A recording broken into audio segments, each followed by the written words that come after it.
Bonjour. Il faut absolument que partout, dans leur entourage, et ça c'est le plus difficile parce que les gens n'en sont pas conscients, mais aussi sur Internet, dans les médias, dans les écrits, on arrête de culpabiliser les victimes d'emprise. C'est quelque chose qui me met profondément en colère. Comment peut-on dire à une personne victime d'emprise qu'elle est responsable quelque part de ce qui lui arrive, qu'elle tire un bénéfice même inconscient de ce qui lui arrive et qu'elle se sent sauveur et qu'elle se sent flattée parce qu'elle est bonne et qu'elle va essayer d'aider son bourreau, etc., etc. Comment voulez-vous, vous, victime très certainement qui m'écoutez, en sortir avec une telle stigmatisation? Être victime est quelque chose de terrible. Le reconnaître est extrêmement difficile. Pourquoi? Parce que se reconnaître comme victime, c'est se reconnaître comme faible. Non pas comme fragile, c'est le mot qu'on devrait utiliser, mais comme faible. Pourquoi encore?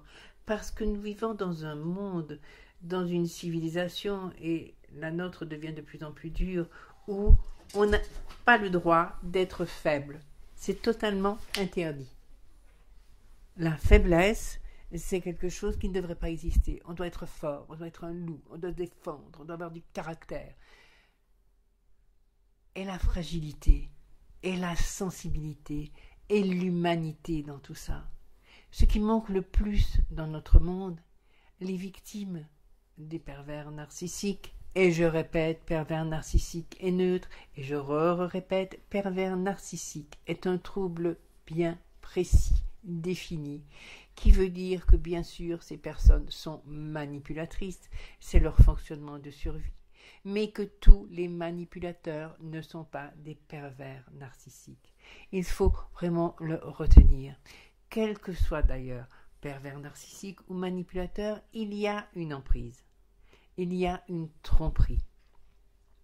Alors, si ce monde était plus humain, et si les gens étaient tous comme les victimes, avec un cœur, une fragilité, des souffrances, et chevillés au corps parce qu'elles n'ont pas été aidées, parce qu'elles ont manqué d'amour, pas manqué de reconnaissance, donc chevillés au corps, ce besoin de sauver l'autre et d'aider l'autre, ce fameux problème du sauveur. Si le monde entier était comme ça, ne croyez-vous pas qu'il tournerait bien mieux?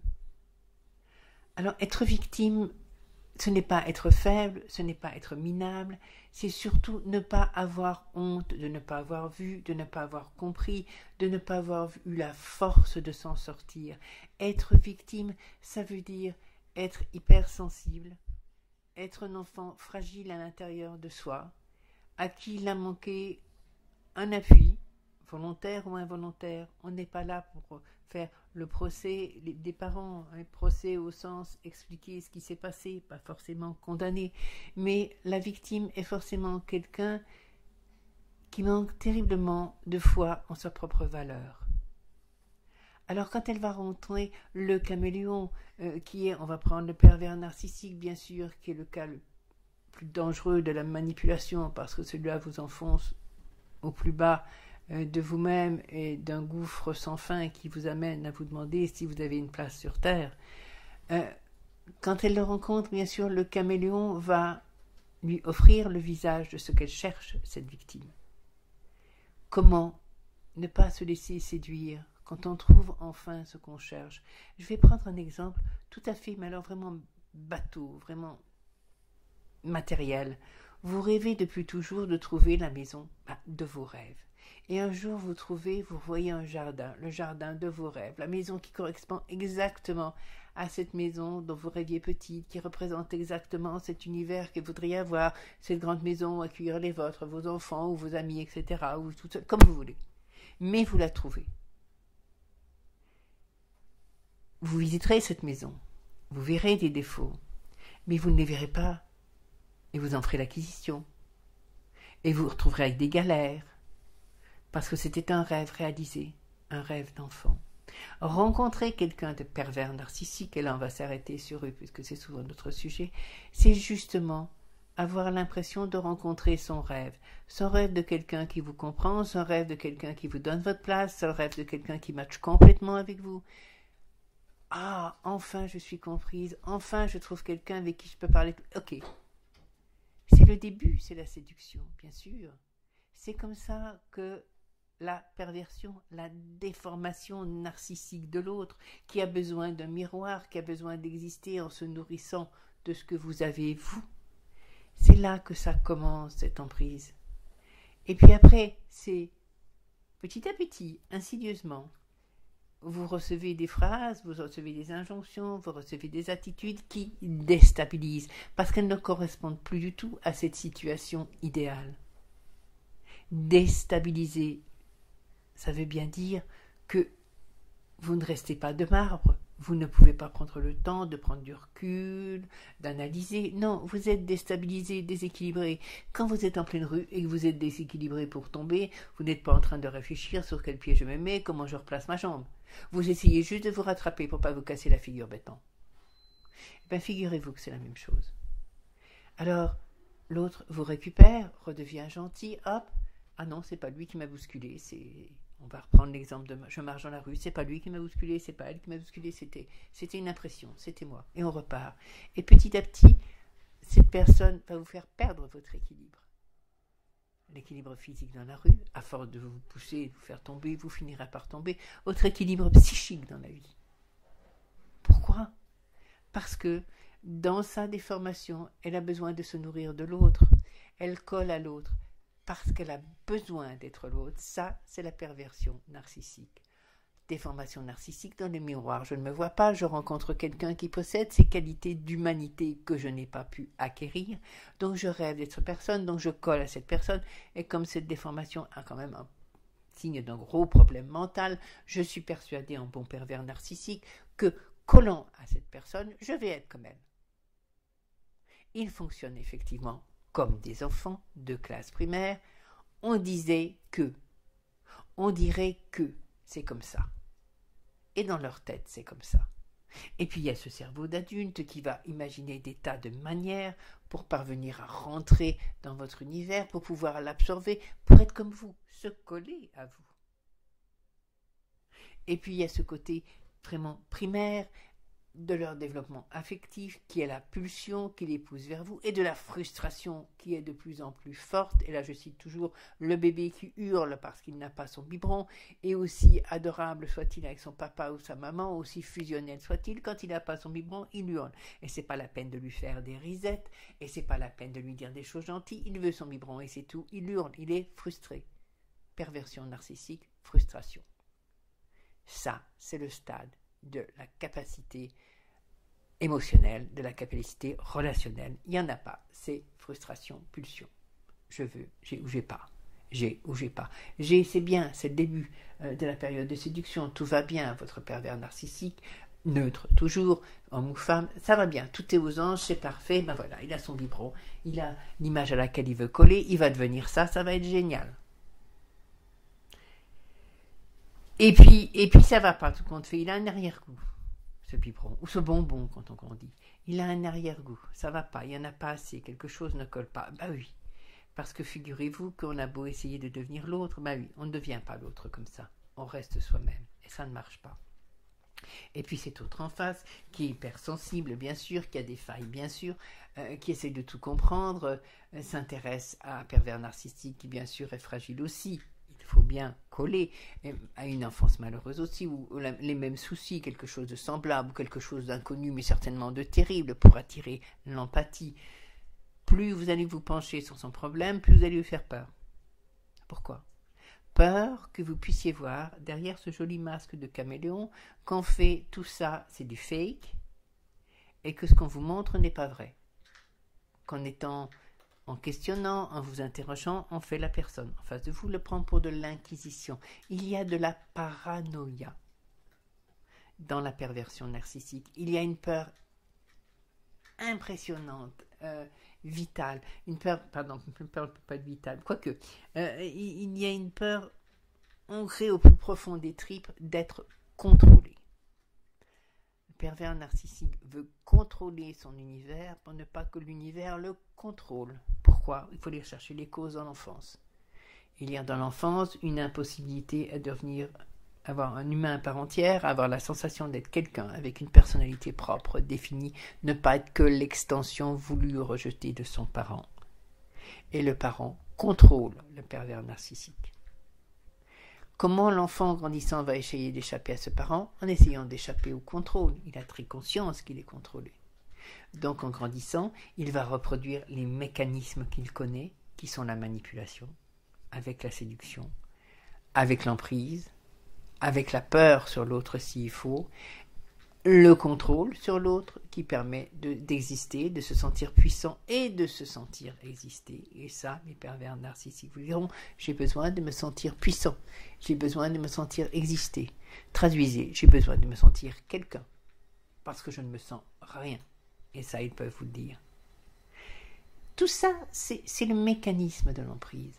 Vous êtes en face, vous êtes resté sur votre nuage, vous avez trouvé la maison de vos rêves, il y a une gouttière, la gouttière, ah mince, il y a une gouttière, bon tant pis, il faudra qu'on répare l'étude du toit, alors on commence à mettre un seau, et puis la gouttière va réapparaître ailleurs, puis on met un deuxième seau, puis un troisième seau, et quand tout le toit goutte et toute l'eau du ciel vous tombe sur la tête, eh ben, vous êtes coincé dans votre maison, vous ne pouvez plus faire de travaux, vous n'avez plus les moyens, vous ne savez plus comment en sortir, et vous vous traitez d'imbécile, pourquoi j'ai acheté cette maison, pourquoi j'ai pas vu ça, pourquoi je n'ai pas écouté ceci et cela.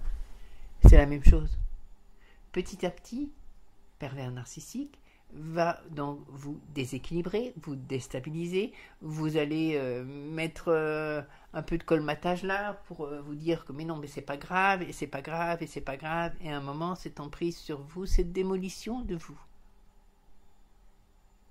va vous mettre dans l'état de la victime qui se dit mais pourquoi j'ai pas pu agir plus tôt, pourquoi je fais, et maintenant je suis coincé là, et j'arrive à rien faire, et j'arrive pas à en sortir, et je suis incapable de m'en sortir seul, et peut-être qu'il a raison ou qu'elle a raison, et peut-être que c'est moi, voilà. Et là c'est foutu. Vous êtes mal. Vous en sortirez, et vous essayez d'en sortir, ou vous en êtes à peine sorti si vous n'écoutez, mais là vous êtes dans le piège. C'est pas bon du tout. Pourquoi est-ce que la personne en face de vous fait ça? Parce que dès qu'elle se rend compte que, ben non, son rêve d'être comme vous ne fonctionne pas, elle vous voit encore plus, avec encore plus d'acuité comme vous êtes, avec ces qualités qu'elle n'a pas. Et cette jalousie qu'on pourrait rencontrer chez un enfant. Maturité, c'est un enfant. Sale gosse de préférence, parce que le sale gosse est souvent un enfant frustré à la maison par quelque chose et qui donc se défoule. L'enfant hyper gâté qui se défoule sur les autres à l'école, il est hyper gâté, mais il doit lui manquer l'affection de ses parents ou la présence de ses parents. L'enfant qui est tabassé à la maison, qui est méprisé, qu'est-ce qu'il va faire à l'école? Il va tabasser, mépriser les autres. Il va devenir violent pour exister, parce que chez lui c'est la loi du plus fort et du plus dur. C'est souvent comme ça.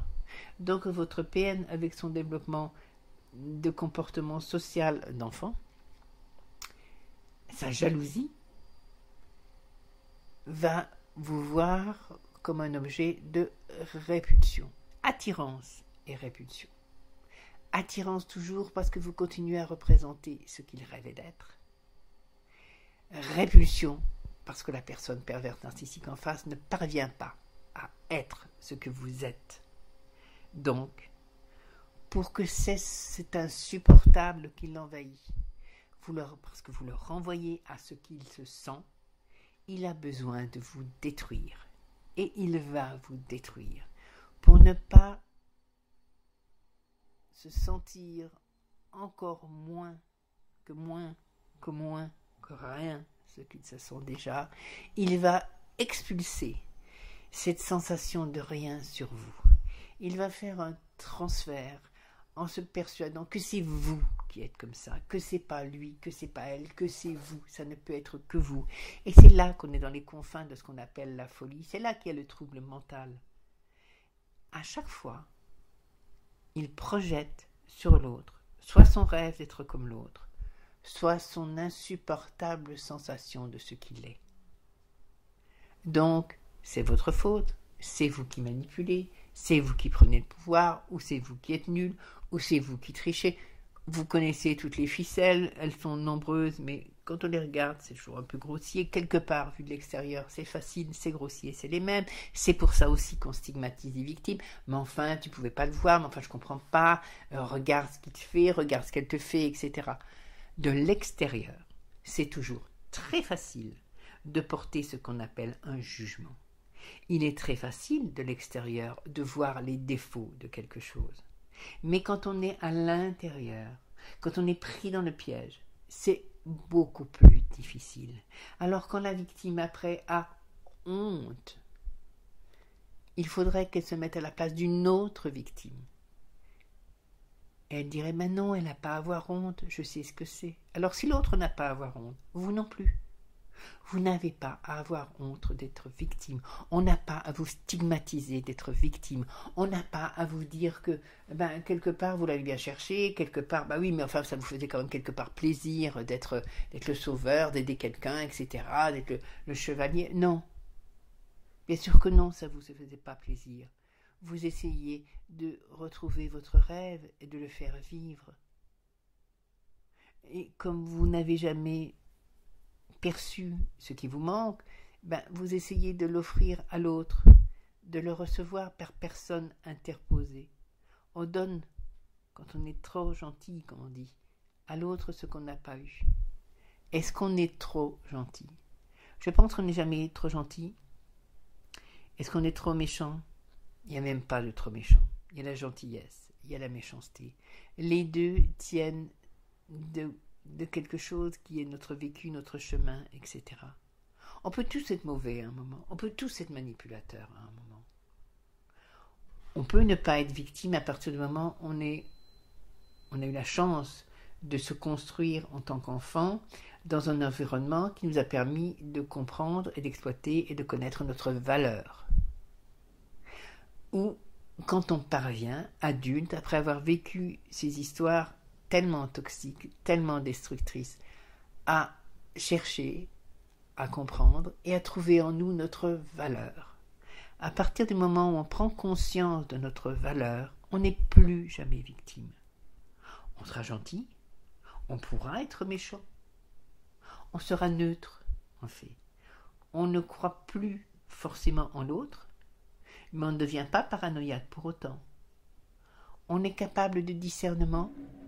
On n'a plus besoin du regard de l'autre pour exister, donc on ne craint plus le jugement de l'autre, parce que juger, c'est quoi?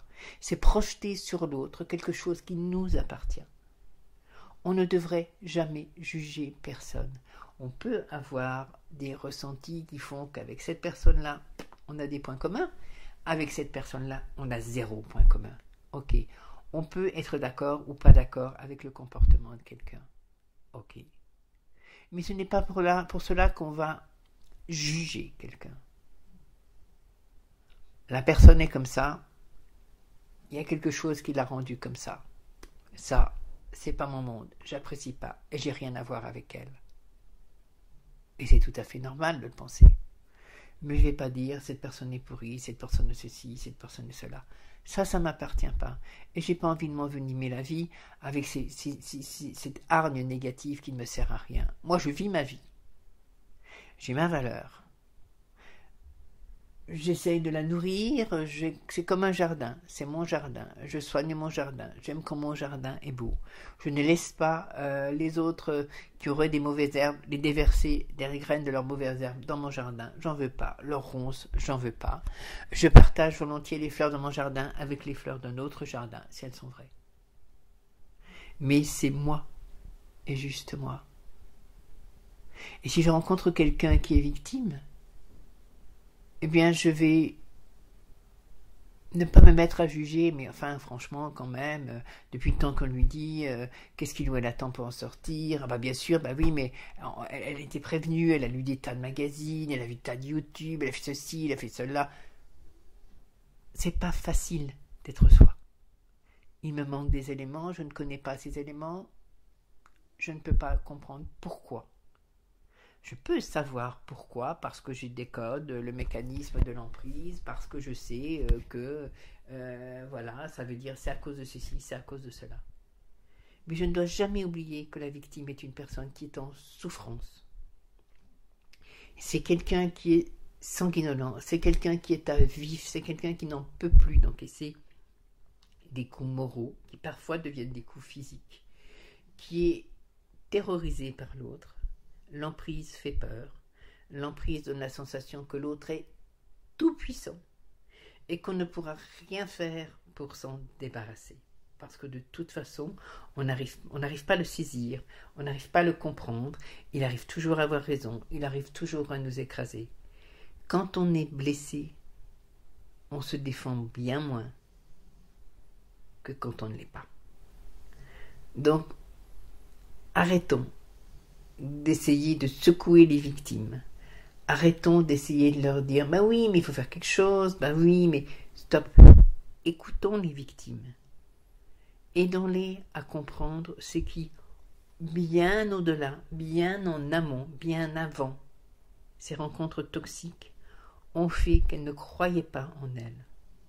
Aidons-les à prendre conscience que chaque être humain a une valeur et qu'elle aussi, que leur sensibilité, que leur capacité à percevoir les émotions de l'autre, que leur fragilité ne sont pas des défauts, mais sont de remarquables qualités qui permettent d'avoir une acuité sensitive, une capacité à percevoir l'autre, qui est enrichissante et qui peut être très utile dans la vie.